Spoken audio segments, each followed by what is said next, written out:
서울의 한 재벌 회장 한명진. 그는 가진 건 많았지만 마음은 외롭게 늙는 노인이었다.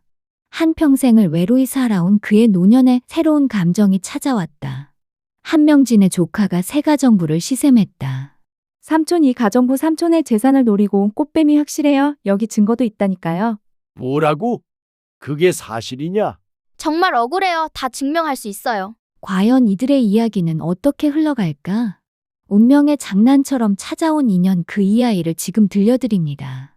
서울 한남동 언덕 위에 자리한 한명진 회장의 저택은 마치 시간이 멈춘 듯한 고요함을 간직하고 있었다. 3층 규모의 전통과 현대가 절묘하게 조화된 이 집은 71세의 한명진이 40년간 거주해온 공간이었다. 은빛 머리카락을 단정하게 빗어 넘긴 그의 모습은 여전히 위엄이 있었지만 깊게 패인 주름과 때로는 허공을 응시하는 시선에서는 세월의 무게와 함께 깊은 외로움이 묻어났다. 아침 7시 한명진은 어김없이 2층 집무실에서 하루를 시작했다. 넓은 집무실 한쪽 벽면을 가득 채운 서재에는 경영학과 철학 서적들이 빼곡히 꽂혀 있었고 대형 창문 너머로는 한강이 유유히 흘러가는 모습이 한눈에 들어왔다. 하지만 그의 시선은 언제나처럼 책상 위 탁상시계에 머물러 있었다. 7시 12분. 30년째 그 시각에서 멈춘 채로 있는 앤티크 탁상시계였다. 황금빛 테두리의 흰색 다이얼, 로마 숫자로 새겨진 시각 표시는 고급스러웠지만 시계바늘은 미동도 하지 않았다. 한명진은 매일 아침 그 시계를 바라보며 30년 전 그날을 떠올렸다. 5살 딸 한소희가 마지막으로 아빠라고 불렀던 그 시간. 회장님, 새로 온 가정부입니다. 비서실장 오지훈의 목소리가 문 밖에서 들려왔다. 52세의 오지훈은 한명진과 20년째 함께 일해온 믿음직한 부하였다. 키는 중간 정도의 단정한 외모, 언제나 완벽하게 다림질된 정장을 입고 있는 그는 한명진의 오른팔과도 같은 존재였다. 들어오게. 한명진의 낮고 권위적인 목소리가 집무실에 울렸다. 문이 열리며 오지훈과 함께 들어온 여성을 보는 순간 한명진의 시선이 살짝 머뭇거렸다. 39세의 고은재는 키 165cm 정도의 단정한 체구에 짙은 갈색 머리를 단정하게 묶은 모습이었다.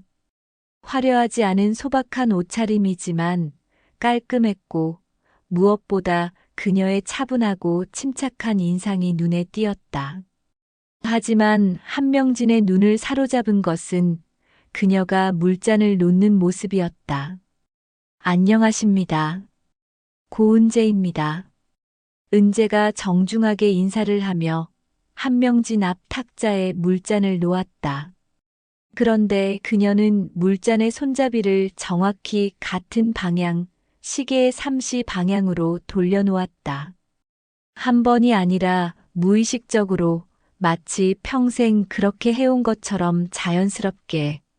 한명진은 속으로 놀랐지만 겉으로는 무심한 표정을 유지했다. 30년간 수많은 가정부들이 다녀갔지만 물잔 손잡이의 방향까지 신경 쓰는 사람은 처음이었다. 더욱 신기한 것은 그 방향이 자신의 딸 소희가 어릴 때 늘 하던 습관과 똑같다는 점이었다. 경력은 어떻게 되나? 한명진이 차분하게 물었다. 은재는 주름진 손으로 작은 수첩을 꺼내며 대답했다. 15년간 가정관리 일을 해왔습니다. 주로 연세 드신 분들 댁에서 일했고요. 왜 이쪽 일을 선택했나? 사람을 돌보는 일이 적성에 맞는 것 같아서요. 특히 홀로 지내시는 어르신들께 도움이 되고 싶었습니다. 은재의 대답은 진솔했고 목소리에는 특별한 꾸밈이 없었다. 한명진은 그녀의 얼굴을 자세히 살펴봤다. 어딘지 모르게 낯익은 느낌이 있었지만 구체적으로 설명할 수는 없었다. 그 시계 오래된 것 같은데 고장났나요? 은재가 갑자기 탁상 시계를 가리키며 물었다. 한명진의 표정이 순간 굳었다. 30년간 그 누구도 감히 그 시계에 대해 묻지 않았기 때문이다. 건드리지 마시오.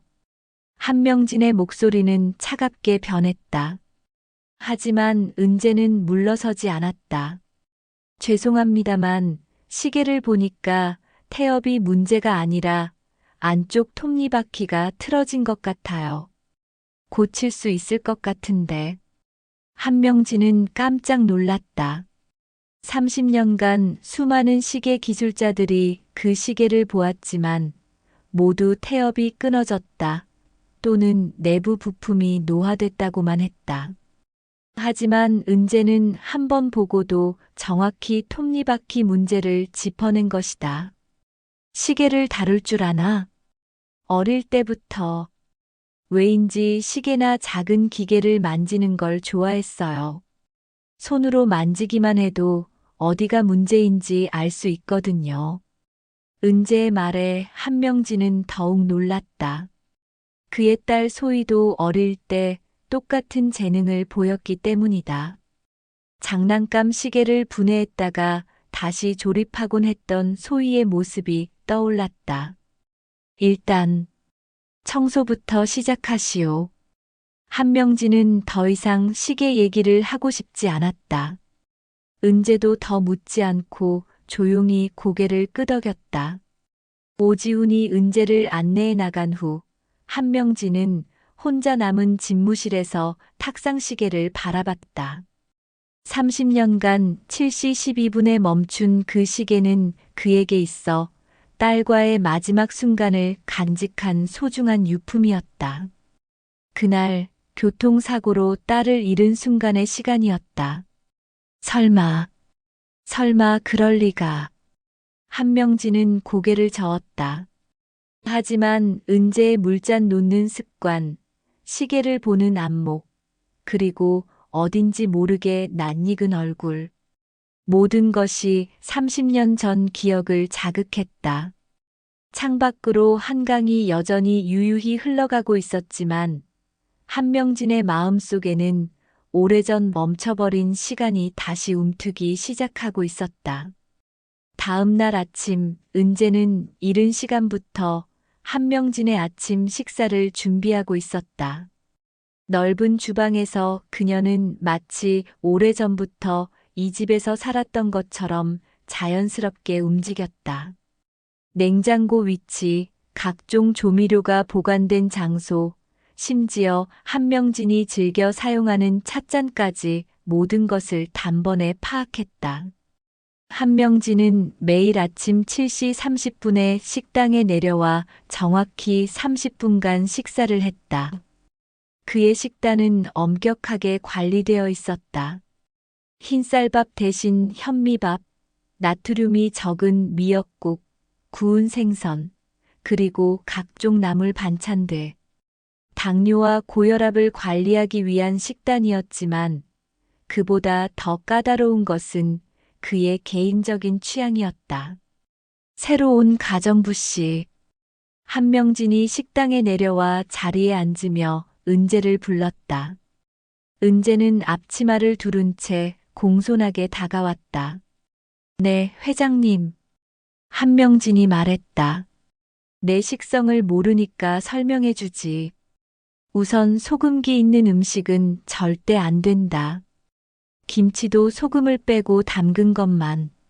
한명진의 설명이 시작되자 은재는 작은 수첩을 꺼내 메모하기 시작했다. 와사비, 겨자, 고추냉이 같은 자극적인 것들도 일체 금지. 단맛도 인공 감미료는 안 되고 천연 꿀이나 조청만 사용해야 해. 네, 알겠습니다. 은재가 대답했다. 그리고 자몽. 자몽은 절대로 식탁에 올리지 마시오. 냄새만 맡아도 속이 메스꺼워진다. 한명진의 까다로운 주문이 계속되자 보통의 가정부라면 당황했을 것이다. 하지만 은재는 차분하게 모든 것을 받아 적었다. 심지어 그녀는 한명진이 말하지 않은 것까지 미리 파악하고 있는 것 같았다. 혹시 생선도 가시가 많은 것보다는 살이 부드러운 것을 선호하시나요? 은재가 물었다. 한명진은 놀랐다. 정확한 추측이었다. 어떻게 알았나? 어르신들이 대부분 그러시거든요. 특히 소화기가 예민하신 분들은 더욱요. 은재가 대답했다. 은재의 대답은 논리적이었지만 한명진은 뭔가 다른 이유가 있을 것 같은 느낌을 받았다. 마치 그녀가 이미 자신의 식성을 알고 있는 것처럼. 그때 현관문이 열리는 소리가 들렸다. 구두 소리가 바닥을 딱딱 치며 식당 쪽으로 다가왔다. 한명진의 조카 한도연이었다. 45세의 한도연은 키 175cm의 건장한 체격에 항상 값비싼 정장을 입고 다녔다. 얼굴에는 늘 미소를 띠고 있었지만 그 미소 뒤에는 계산적인 시선이 숨어 있었다. 한명진의 회사 상무로 일하면서도 늘 더 큰 자리를 노리고 있었다. 삼촌, 아침 드시고 계시네요. 도연이 밝은 목소리로 인사했지만 그의 시선은 은재에게 향해 있었다. 이분이 새로 오신 가정부인가요? 그렇다. 한명진이 간단하게 대답했다. 도연은 은재를 위아래로 훑어봤다. 그의 표정에는 경계심이 역력했다. 도연이 말했다. 가정부가 뭐 이렇게 설치고 있어요? 주인 어른께서 식사하시는데 옆에서 서성거리고. 은재는 당황하지 않고 대답했다. 죄송합니다. 회장님께서 식성에 대해 설명해 주셔서 메모하고 있었습니다. 메모요? 하하, 요즘 가정부들 참 대단하네요. 메모까지 해가면서 도연의 웃음 뒤에는 비웃음이 숨어 있었다. 한명진은 그런 조카의 태도가 못마땅했지만 굳이 말하지 않았다. 도연, 넌 뭐 하러 왔나? 한명진이 물었다. 아, 네. 오늘 오후에 이사회가 있어서 미리 말씀드리러 왔어요. 그리고 도연은 은재를 다시 한번 훑어보며 말을 이었다. 새 가정부 검증은 제대로 하셨나요? 요즘 신원이 불분명한 사람들이 많잖아요. 은재의 표정이 살짝 굳었다. 하지만 그녀는 아무 말 하지 않고 가만히 서 있었다. 오지훈이 알아서 했을 거다. 한명진이 답했다. 그래도 한 번 더 확인해 보시는 게 좋을 것 같은데요. 혹시나 하니까요. 도연이 말했다. 한명진은 미간을 찌푸렸다. 하지만 은재가 먼저 입을 열었다. 필요하시면 제 신원에 관한 모든 서류를 다시 제출하겠습니다. 은재의 당당한 태도에 도연은 살짝 당황했다. 아, 아니에요. 그냥 일반적인 절차를 말한 거니까요. 도연은 슬쩍 말을 돌렸다. 그리고는 한명진에게 다가가 귓속말로 중얼거렸다. 삼촌, 너무 쉽게 믿지 마세요. 요즘 노인들 타겟으로 하는 사기꾼들이 많다니까요. 한명진은 조카의 말을 들었지만 오히려 은재의 침착한 모습에 더 관심이 갔다. 30년간 만난 수많은 사람들 중에서 이렇게 당당하면서도 겸손한 사람은 드물었다. 식사를 마친 후 한명진이 2층으로 올라가자 은재는 조용히 식기를 정리하기 시작했다. 그때 도연이 다시 식당으로 들어왔다. 아, 가정부 씨.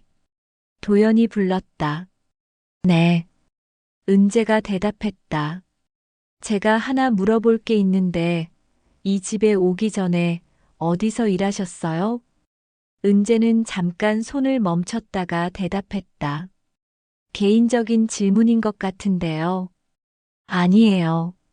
그냥 궁금해서요. 삼촌이 워낙 까다로우신 분이라서 어떤 경력이 있으신가 싶어서. 도연이 말했다. 회장님께서 필요하시면 말씀해 주시겠죠. 은재의 단호한 대답에 도연의 표정이 살짝 어두워졌다. 그렇네요. 그럼 수고하세요.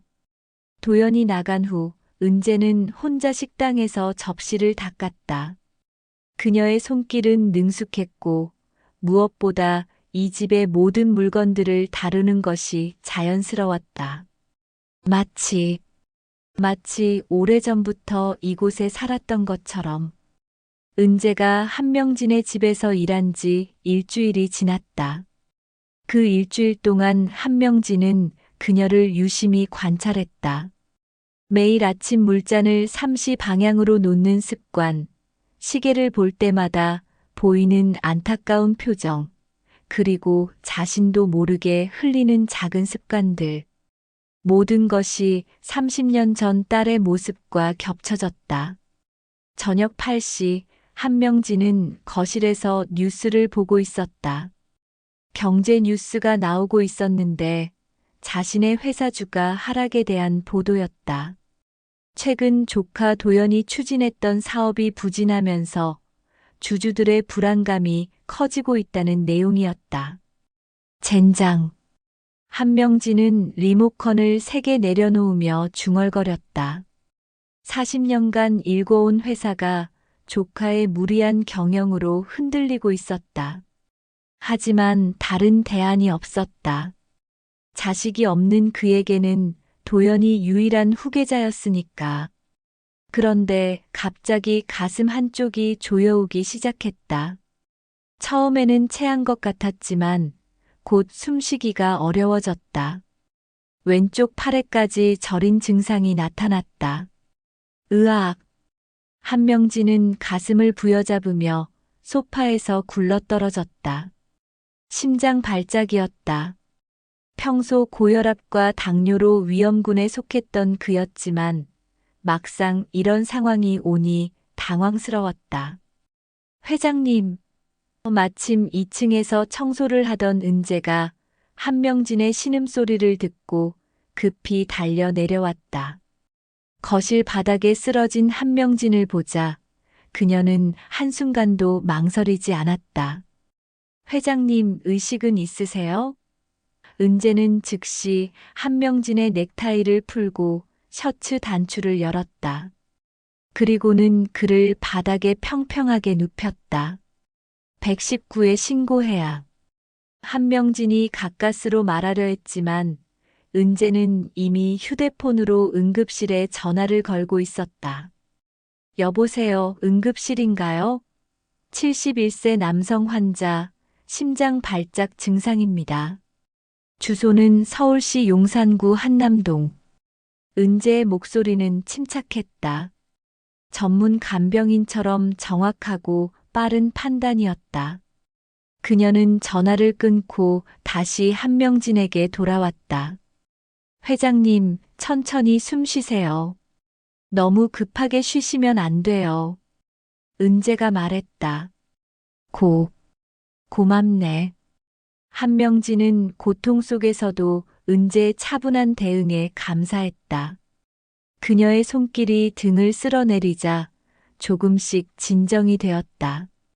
혹시 복용하시는 약이 있나요? 은재가 물었다. 서재 서랍에. 한명진의 말을 듣고 은재는 재빨리 2층 서재로 올라갔다. 서랍을 열자 각종 약품들이 정리되어 있었다.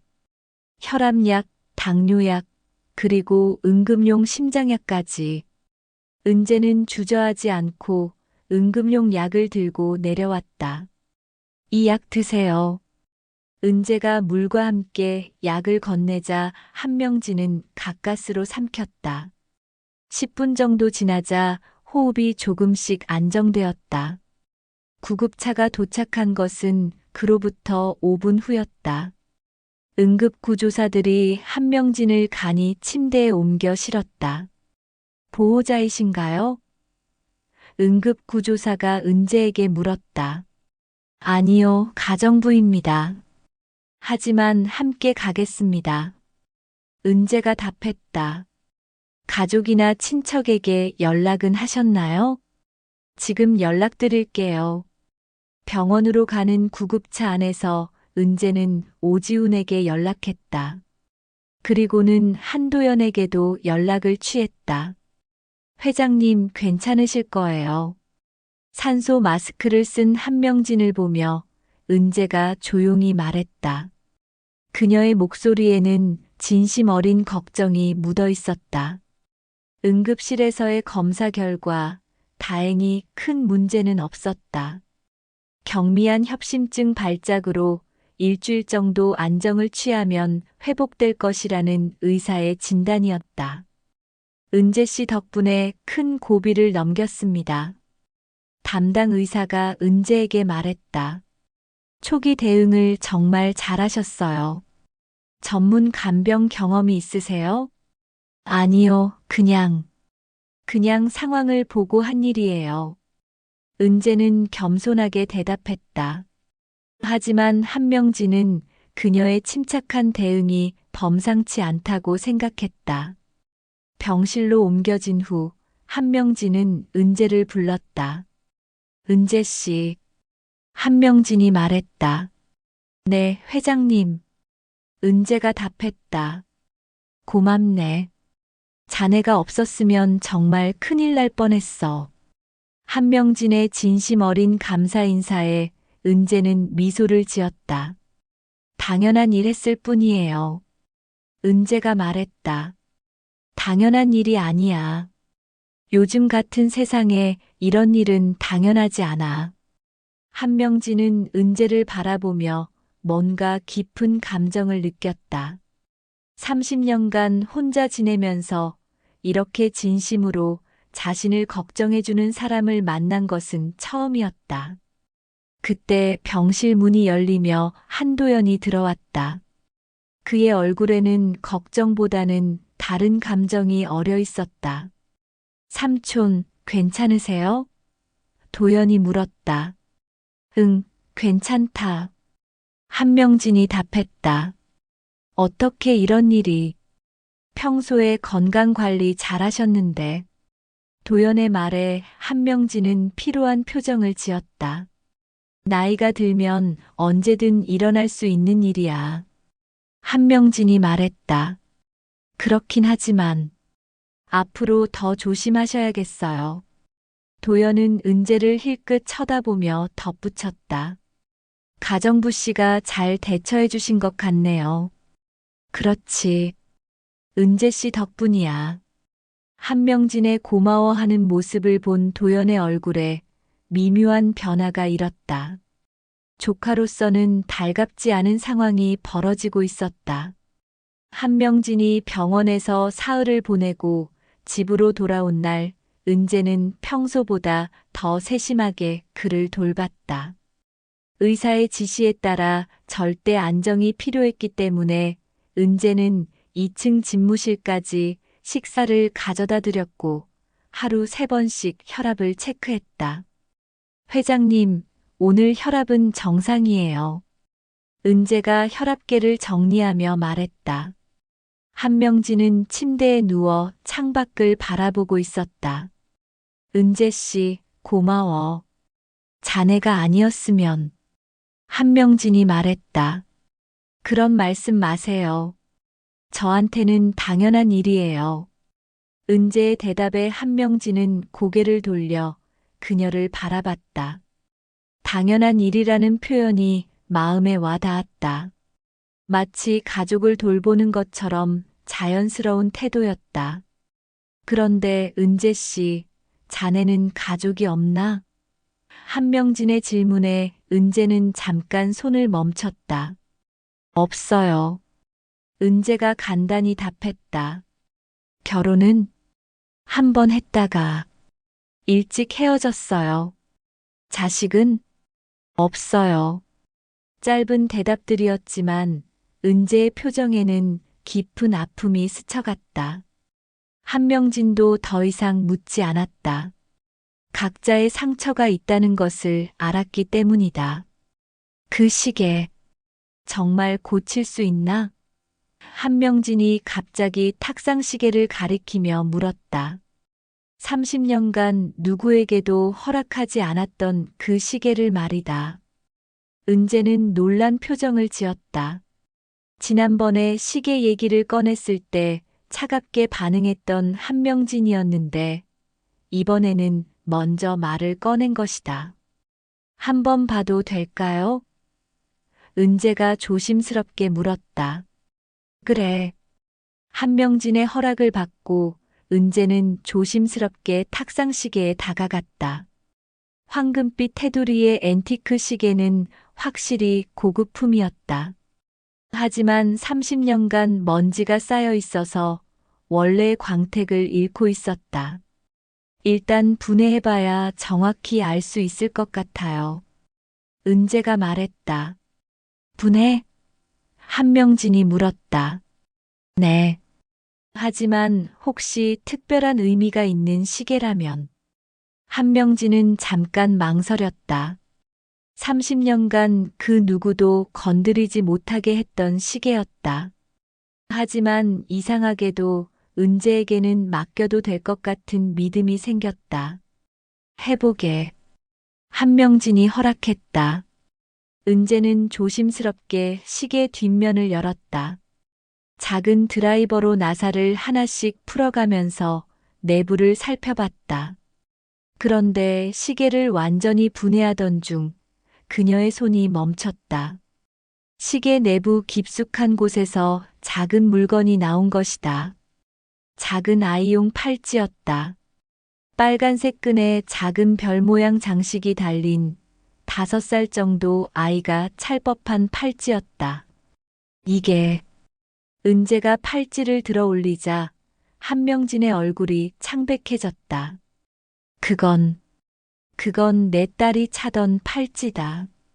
한명진의 떨리는 목소리에 은재도 놀랐다. 딸이라고 하셨나요? 30년 전에 잃어버린 내 딸 소희가 차던 거야. 한명진은 팔찌를 받아들며 과거를 회상했다.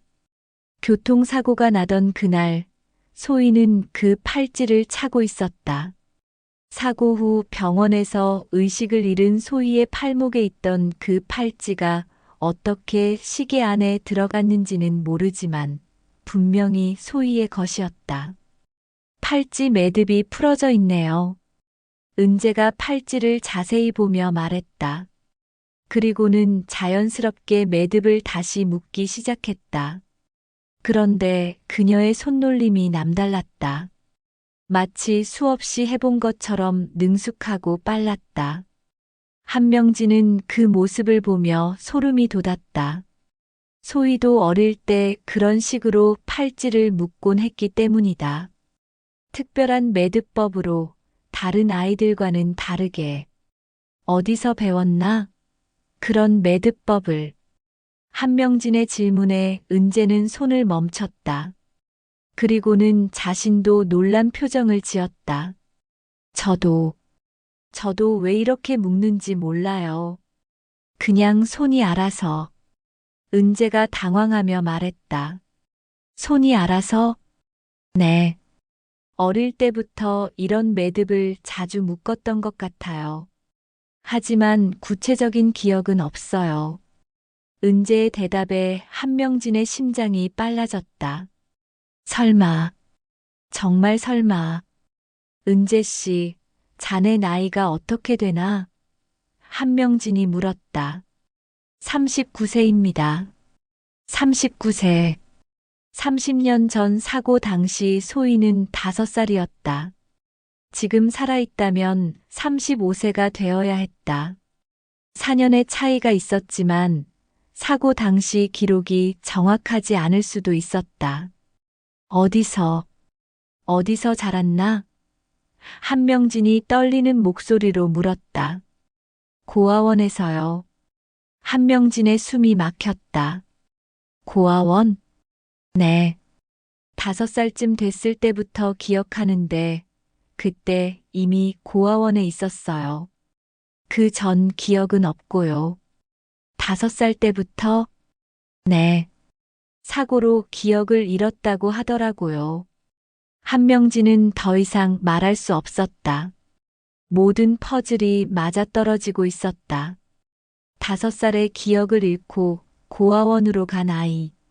30년 후 나타난 39세 여성. 그리고 소희와 똑같은 습관들. 회장님 괜찮으세요? 얼굴이 너무 창백해 보이는데. 은재가 걱정스럽게 물었다. 아니야, 괜찮아. 한명진은 겨우 정신을 차렸다. 하지만 확신하기에는 아직 증거가 부족했다. 30년이라는 시간이 만들어낸 우연의 일치일 수도 있었다. 시계는 고칠 수 있겠나? 한명진이 물었다. 네, 톱니바퀴만 조정하면 될 것 같아요. 은재는 다시 시계 수리에 집중했다. 30분 정도 지나자 시계가 다시 움직이기 시작했다. 하지만 여전히 7시 12분에서 멈췄다. 시간 조정은 어떻게 하나요? 은재가 물었다. 그냥 그대로 두게. 한명진의 말에 은재는 더 이상 묻지 않았다. 하지만 그녀의 눈에는 궁금증이 가득했다. 왜 굳이 7시 12분에 멈춰 놓으려 하는지. 그날 밤 한명진은 잠들지 못했다. 은재의 모든 행동이 30년 전 딸의 기억과 겹쳐졌다. 물잔 놓는 습관, 시계 다루는 솜씨, 팔찌 매듭 묶는 법. 모든 것이 우연이라고 하기에는 너무 많았다. 정말 소희일까? 한명진은 침대에서 뒤척이며 생각했다. 30년간 죽었다고 믿었던 딸이 살아서 자신 앞에 나타났다는 것이 가능한 일일까? 다음 날 오후 한도연이 한명진을 찾아왔다. 평소보다 표정이 어두웠고 손에는 두꺼운 서류 봉투를 들고 있었다. 삼촌, 몸은 좀 어때요? 도연이 물었다. 많이 좋아졌다. 한명진은 침대에서 일어나 거실 소파에 앉았다. 은재가 차를 준비해서 가져왔다. 고맙습니다. 은재가 찻잔을 놓으며 정중하게 인사했다. 그런데 도연은 그녀를 노골적으로 째려봤다. 가정부 씨는 자리를 좀 비켜주세요. 중요한 이야기가 있어서요. 도연이 말했다. 은재 씨는 그대로 있어도 된다. 한명진의 말에 도연은 당황했다. 하지만 회사 기밀에 관한 괜찮다. 계속해. 한명진이 말했다. 도연은 마지못해 서류 봉투를 열었다. 삼촌, 이 가정부에 대해서 조사해봤어요. 도연이 말했다. 조사? 네. 삼촌 몸에 무슨 일이 생기면 안 되잖아요. 그런데 도연은 은재를 흘끗 보며 서류를 꺼냈다. 이 여자 과거에 사기 전과가 있어요. 한명진의 표정이 굳었다. 은재도 놀란 표정을 지었다. 사기 전과? 한명진이 물었다. 네. 10년 전에 독거노인을 상대로 한 보이스피싱 사건에 연루됐대요. 도연이 서류를 한명진에게 내밀었다. 거기에는 고은재라는 이름으로 된 전과 기록이 적혀 있었다. 이게 사실인가? 한명진이 은재를 바라보며 물었다. 은재의 얼굴은 창백해져 있었다. 저는 은재가 말하려 했다. 뭔가 할 말이 있으면 하세요. 도연이 차갑게 말했다. 은재는 한참을 망설이다가 입을 열었다. 제가 그때 사기를 당한 피해자였어요. 은재가 말했다. 피해자? 네. 제가 일하던 집 할아버지께서 보이스피싱을 당하셨는데 범인들이 저를 공범으로 몰았어요. 그럼 무죄라는 얘기인가요? 도연의 비꼬는 투에 은재는 고개를 저었다. 유죄 판결을 받았어요. 하지만 저는 정말 모르고 당한 거였어요. 하하, 그렇게 말하는 사기꾼이 어디 없겠어요. 도연은 비웃으며 한명진을 바라봤다. 삼촌, 이제 아시겠죠? 이 여자가 얼마나 위험한 사람인지. 한명진은 서류를 보며 깊은 생각에 잠겼다. 분명히 고은재 명의의 전과 기록이 맞았다. 하지만 뭔가 석연치 않았다. 은재 씨, 그 사건에 대해서 자세히 말해보세요. 한명진이 말했다. 회장님, 솔직하게 말하세요. 은재는 깊은 숨을 쉬고 이야기를 시작했다. 10년 전에 저는 어떤 할아버지 댁에서 가정부로 일했어요. 그런데 어느 날 할아버지께서 갑자기 큰 돈을 인출하셨더라고요. 계속하세요. 한명진이 말했다. 나중에 알고 보니 보이스피싱을 당하신 거였어요. 범인들이 할아버지 손자라고 거짓말하면서 사업 자금이 급하다고 속인 거죠. 그럼 당신은 뭘 잘못한 건가요? 도연이 끼어들었다. 제가 그때 할아버지 통장을 관리하고 있었거든요. 할아버지께서 치매 초기 증상이 있어서 저를 믿고 맡기신 건데.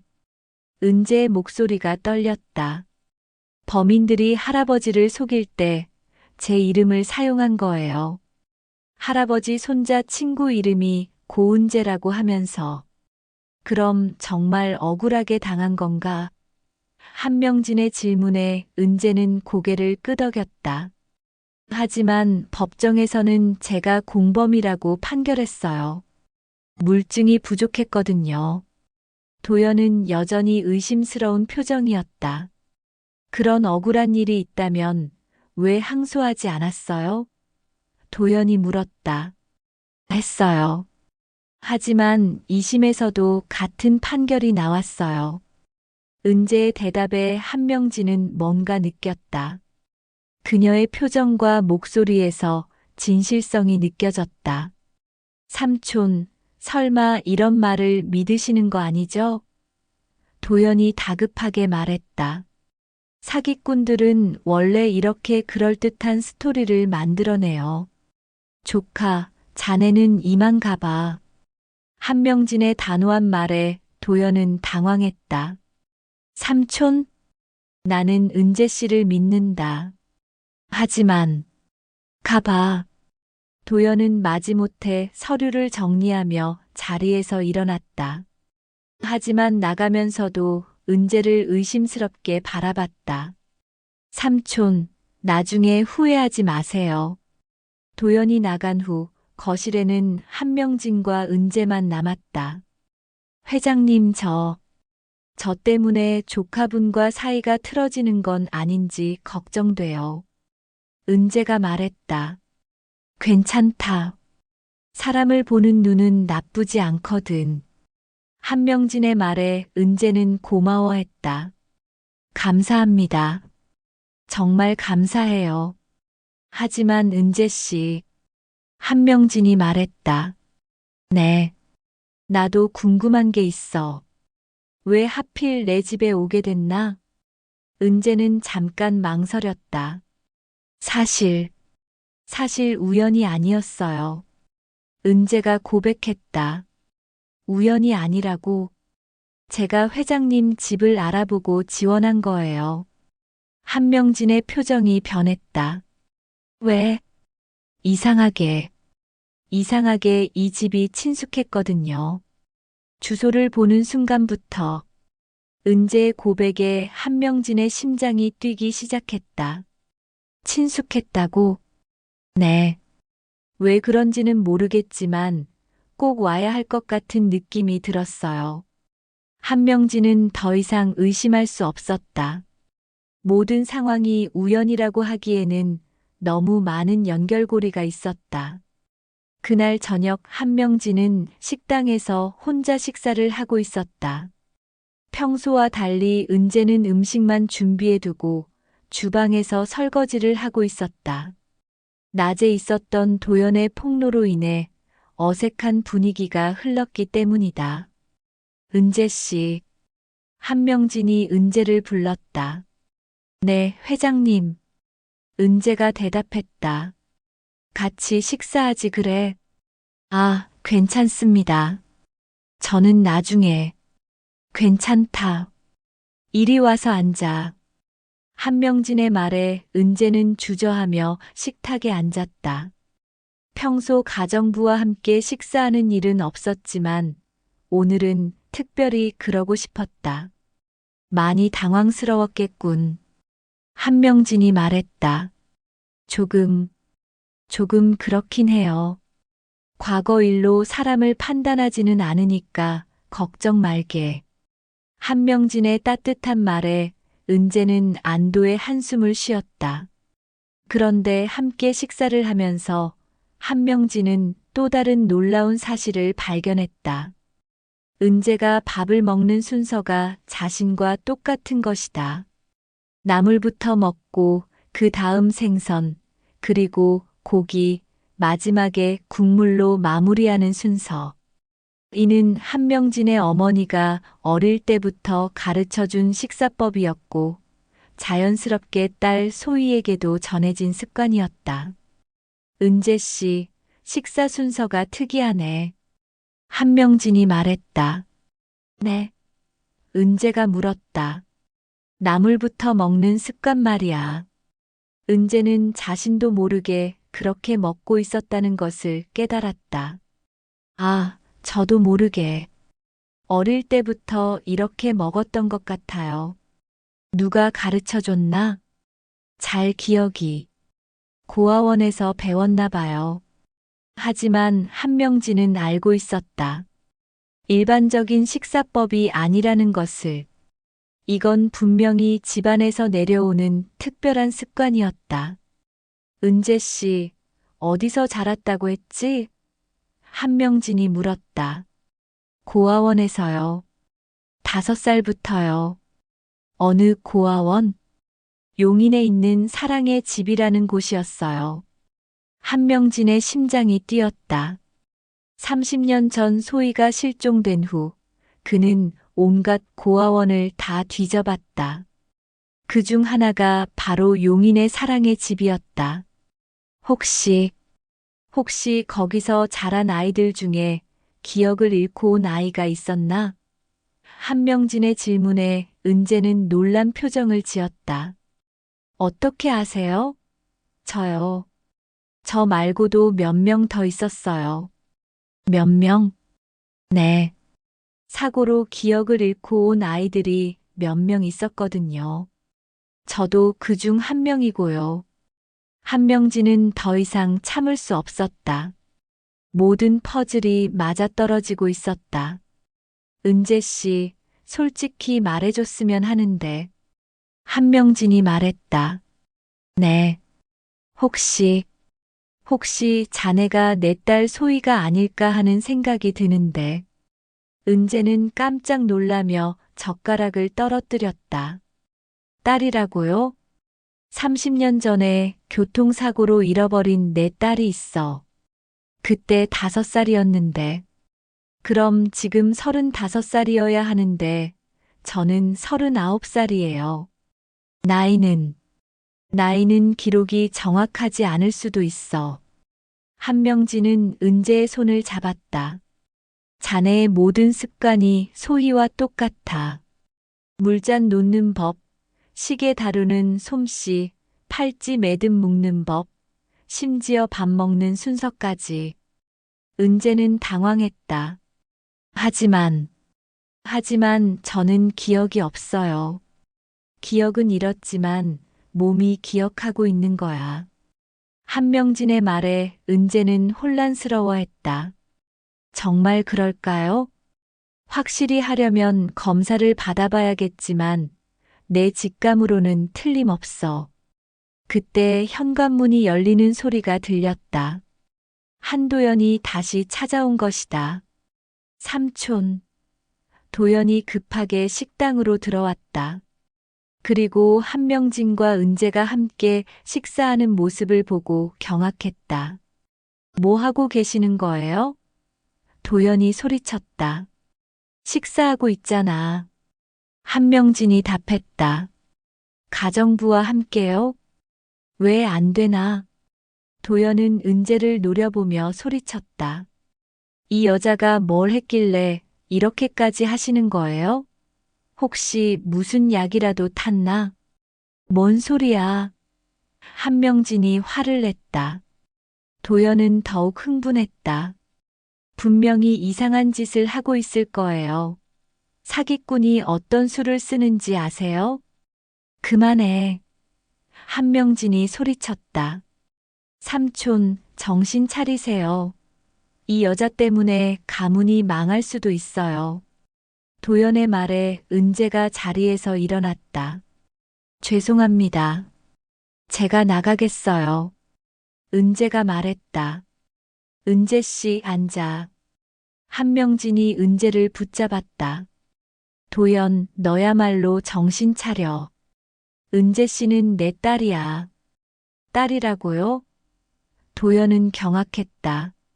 30년 전에 잃어버린 내 딸 소희다. 도연의 얼굴이 창백해졌다. 만약 그것이 사실이라면 자신의 상속권에 치명적인 타격이 될 것이기 때문이다. 말도 안 돼요. 그럴 리가 없어요. 도연이 소리쳤다. DNA 검사를 해보면 알 수 있는 일이야. 한명진의 말에 도연은 당황했다. 하지만 곧 정신을 차리고 말했다. 그럼 검사를 받아보세요. 그럼 이 사기꾼의 정체가 드러날 거예요. 은재는 혼란스러웠지만 진실을 알고 싶었다. 저도 검사를 받고 싶어요. 은재가 말했다. 한명진은 고개를 끄덕였다. 그럼 내일 병원에 가서 검사를 받아보자. 다음 날 아침 한명진과 은재는 함께 서울대병원으로 향했다. DNA 검사를 받기 위해서였다. 도연도 함께 따라왔는데 그의 표정은 여전히 의심으로 가득했다. 정말 이런 검사를 받으실 거예요? 도연이 마지막으로 만류했다. 응. 한명진이 답했다. 만약 결과가 삼촌 생각과 다르면 어떡하실 거예요? 그때 생각해보지. 한명진의 결심은 굳었다. 30년간의 의문을 해결할 때가 온 것이다. 검사는 간단했다. 구강 상피세포를 채취하는 것으로 끝났고 결과는 일주일 후에 나온다고 했다. 일주일이나 기다려야 하나? 한명진이 아쉬워하자 의사가 대답했다. 정확한 결과를 위해서는 그 정도 시간이 필요합니다. 병원을 나오는 길에 도연이 다시 말을 꺼냈다. 삼촌, 정말 마지막으로 한 번만 더 생각해 보세요. 도연이 말했다. 뭘? 이 여자가 정말 조카 딸이라고 해서 뭐가 달라져요? 30년간 연락도 없던 사람이. 도연아. 한명진의 차가운 목소리에 도연은 입을 다물었다. 자네는 그냥 회사 일이나 신경 써. 집으로 돌아온 후 한명진은 2층 서재에서 오래된 사진첩을 꺼냈다. 30년 전 딸 소희와 함께 찍은 사진들이었다. 오랫동안 들춰보지 않아서 먼지가 쌓여 있었다. 첫 번째 사진은 소희가 3살 때 찍은 것이었다. 작은 손에 빨간 팔찌를 차고 환하게 웃고 있는 모습이었다. 바로 시계 안에서 나온 그 팔찌였다. 두 번째 사진은 4살 때 소희가 장난감 시계를 분해하고 있는 모습이었다. 집중해서 나사를 풀고 있는 표정이 진지했다. 세 번째 사진은 5살 생일날 마지막으로 함께 찍은 사진이었다. 그로부터 한 달 후 교통사고가 났다. 한명진은 사진을 보며 은재와 비교해 봤다. 30년이라는 시간의 격차가 있었지만 눈매와 코, 입술 모양이 비슷했다. 특히 미소 짓는 모습이 똑같았다. 정말 소희일까? 그때 문 밖에서 은재의 목소리가 들렸다. 회장님, 차 드릴까요? 은재가 물었다. 들어와. 한명진이 답했다. 은재가 차를 가져오며 한명진이 보고 있는 사진첩을 보았다. 예쁜 아이네요. 따님이세요? 은재가 물었다. 응. 소희야. 한명진은 5살 생일날 사진을 은재에게 보여줬다. 이게 마지막 사진이야. 은재는 사진을 자세히 들여다봤다. 그런데 이상했다. 사진 속 아이를 보는 순간 가슴 깊은 곳에서 뭔가 울컥하는 감정이 올라왔다. 왜 이런 기분이 들까요? 은재가 중얼거렸다. 무슨 기분? 슬프면서도, 그리우면서도, 뭔가 익숙한 기분이에요. 은재의 말에 한명진의 확신은 더욱 강해졌다. 혹시 이 집 어딘가에서 기시감을 느낀 적이 있나? 한명진이 물었다. 은재는 잠깐 생각해봤다. 사실, 처음 왔을 때부터 모든 게 낯설지 않았어요. 특히 이 집무실이요. 집무실이? 네. 왜인지 모르겠지만 여기 앉아 있으면 마음이 편해져요. 마치 어릴 때 자주 온 곳 같은 느낌이에요. 한명진의 눈에 눈물이 맺혔다. 소희는 어릴 때 아버지가 일하는 집무실에서 놀기를 좋아했다. 책상 밑에서 그림을 그리거나 장난감으로 놀곤 했다. 은재 씨, 혹시 손목에 흉터가 있나? 한명진이 갑자기 물었다. 네. 흉터요? 은재가 놀라며 물었다. 오른손 손목 말이야. 은재는 놀라며 자신의 오른손 손목을 봤다. 분명히 작은 흉터가 있었다. 어릴 때부터 있었던 흉터라서 평소에는 신경 쓰지 않았는데 한명진이 정확히 짚어낸 것이다. 어떻게 아셨어요? 은재가 물었다. 소희도 똑같은 자리에 흉터가 있었거든. 3살 때 넘어져서 다친 상처였는데. 은재는 소름이 돋았다. 우연의 일치치고는 너무 정확했다. 회장님, 저 정말 딸일까요? 은재가 떨리는 목소리로 물었다. 거의 확실해. DNA 검사 결과만 나오면. 그때 집무실 문이 벌컥 열리며 도연이 들어왔다. 그의 손에는 또 다른 서류가 들려 있었다. 삼촌. 도연이 소리쳤다. 또 뭔 일이야? 한명진이 물었다. 이 여자에 대해서 더 조사했어요. 도연은 흥분한 목소리로 서류를 내밀었다. 이 여자 과거에 다른 재벌 집안에도 접근한 적이 있어요. 분명히 전문적인 사기꾼이에요. 한명진은 서류를 받아봤다. 거기에는 은재가 10년 전 다른 부유한 집에서 일했다는 기록이 있었다. 네. 은재가 당황하며 물었다. 이 집에서도 가정부로 일하면서 주인을 현혹시키려 했다는 증언이 있어요. 도연의 주장에 은재는 얼굴이 창백해졌다. 그건 사실이 아니에요. 은재가 말했다. 그럼 이 증언은 뭐예요? 여기 보세요. 도연이 서류를 펼치며 소리쳤다. 이 집 주인 할머니가 당신을 딸처럼 여겼다고 나와 있어요. 그리고 유산까지 물려주려 했다고.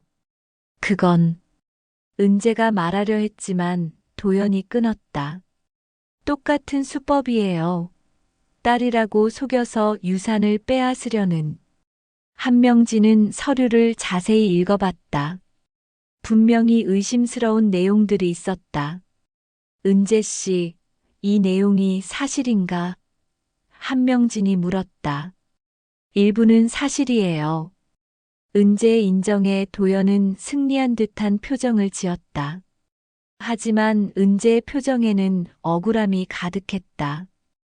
하지만 제가 유산을 노렸던 건 아니에요. 은재가 필사적으로 변명했다.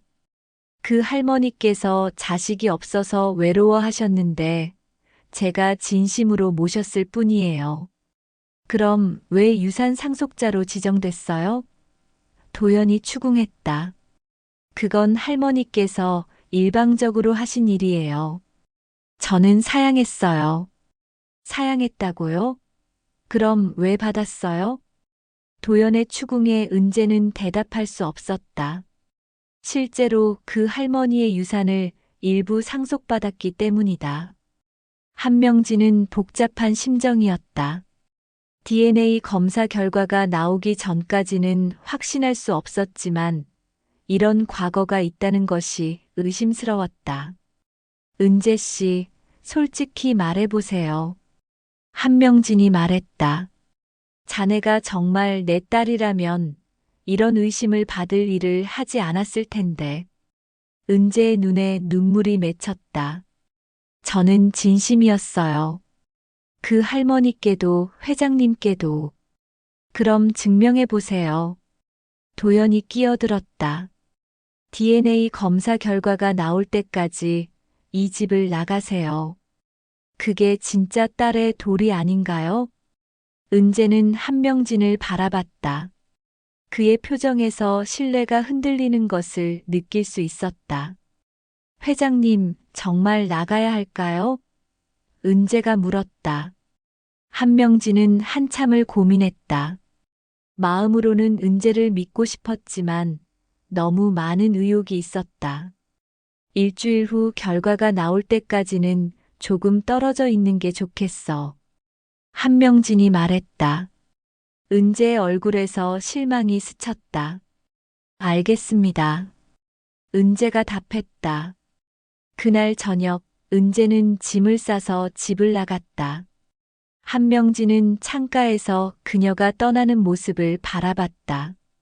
가슴 한쪽이 아팠지만 신중해야 할 때였다.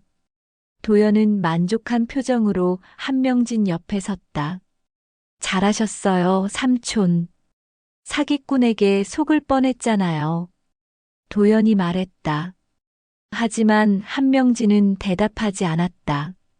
30년간 기다려온 딸이 정말 사기꾼이었을까?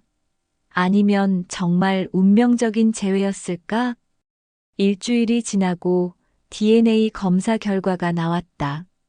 한명진은 도연과 함께 병원을 찾았다. 오지훈도 함께였다. 은재는 따로 연락해서 올 예정이었다. 결과가 어떻게 나왔나요? 한명진이 의사에게 물었다. 먼저 앉으시죠. 의사의 표정이 심각해서 한명진의 심장이 뛰기 시작했다. 혹시 부정적인 결과가 나온 건 아닐까? 결과를 말씀드리면 의사가 서류를 펼치며 입을 열었다. 99.97%의 확률로 친부녀 관계가 맞습니다. 한명진의 심장이 멈춘 듯 했다. 친부녀라고요? 한명진이 떨리는 목소리로 물었다. 네, 확실합니다. 고은재 씨는 한명진 씨의 친딸이 맞습니다. 도연의 얼굴이 창백해졌다. 그럴 리가 없어요. 다시 검사해 보세요. 도연이 소리쳤다. 검사는 2번 실시했습니다. 결과는 동일해요. 의사의 단호한 말에 도연은 할 말을 잃었다. 그때 병원 문이 열리며 은재가 들어왔다. 그녀도 결과를 들으러 온 것이다. 결과가 어떻게 나왔나요? 은재의 떨리는 목소리에 한명진이 대답했다. 소희야. 정말 내 딸이 맞구나. 한명진의 말에 은재의 눈에서 눈물이 쏟아졌다. 아버지. 30년 만에 부르는 아버지라는 호칭에 한명진도 눈물을 흘렸다. 그래, 내 딸, 내 소희. 두 사람이 껴안는 모습을 본 도연은 분노로 떨었다. 이럴 수가. 분명히 조작된 거예요. 도연이 소리쳤다. 도연, 그만해. 한명진이 단호하게 말했다. 이제 소희가 내 유일한 가족이야. 삼촌, 저는 어떡하라고요? 20년간 회사를 위해 일해왔는데. 도연이 절규했다. 자네는 자네 갈 길을 가면 돼. 한명진의 차가운 말에 도연은 절망했다. 하지만 포기할 수 없었다. 이 여자가 사기꾼이라는 건 변하지 않아요. 도연이 소리쳤다. 그건 오해였어. 은재가 조용히 말했다. 과거 일들 모두 해명할 수 있어요. 해명? 도연이 물었다. 네. 그 할머니 집에서 일할 때도 보이스피싱 사건 때도 모두 오해였어요. 은재는 차분하게 과거 일들을 설명했다. 할머니가 유산을 물려주겠다고 했을 때 사양했지만 할머니의 강권으로 어쩔 수 없이 받았다는 것. 그리고 그 돈을 모두 자선단체에 기부했다는 것까지. 정말 기부했다고요? 한명진이 놀라며 물었다. 네. 증명 서류도 있어요. 은재가 가방에서 기부 증서를 꺼냈다. 분명히 할머니에게서 물려받은 유산을 전액 기부한 기록이었다. 도연은 더 이상 할 말이 없었다. 모든 계획이 무너져 내렸다. 삼촌, 정말 저를 버리시는 거예요? 도연이 마지막으로 물었다. 버린다는 게 아니야. 다만 이제 회사에서는 물러나야겠어. 한명진의 말에 도연은 마지막 발악을 했다. 좋아요. 그럼 끝까지 가봅시다. 법정에서 만나요. 도연이 화를 내며 병원을 나가버렸다. 하지만 한명진은 신경 쓰지 않았다. 소희야, 이제 집으로 가자. 한명진이 말했다. 네, 아버지. 은재가 답했다. 집으로 돌아온 한명진과 은재는 거실에 앉아 지난 30년의 이야기를 나눴다. 은재는 고아원에서의 생활을, 한명진은 딸을 잃고 지낸 외로운 세월을 털어놓았다. 아버지, 그동안 정말 고생 많으셨어요. 은재가 말했다. 소희가 더 힘들었지. 혼자 살아내느라. 이제는 함께 있을 수 있어서 다행이에요. 그때 한명진이 2층 집무실로 은재를 데려갔다. 탁상 시계가 있는 곳이었다. 이 시계, 이제 다시 시작할 때가 됐구나. 한명진이 시계의 시간 조정 나사를 돌렸다. 30년간 7시 12분에 멈춰있던 시계가 현재 시각으로 맞춰졌다. 왜 7시 12분에 멈춰놨었나요? 은재가 물었다. 네가 사고를 당한 시각이었어. 그때부터 시간이 멈춘 것 같아서. 이제는 다시 흘러가네요. 은재의 말에 한명진은 미소를 지었다. 그래, 이제 다시 시작이야.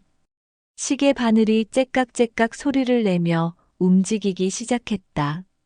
7시 12분에서 7시 13분으로, 그리고 계속해서 앞으로 나아갔다.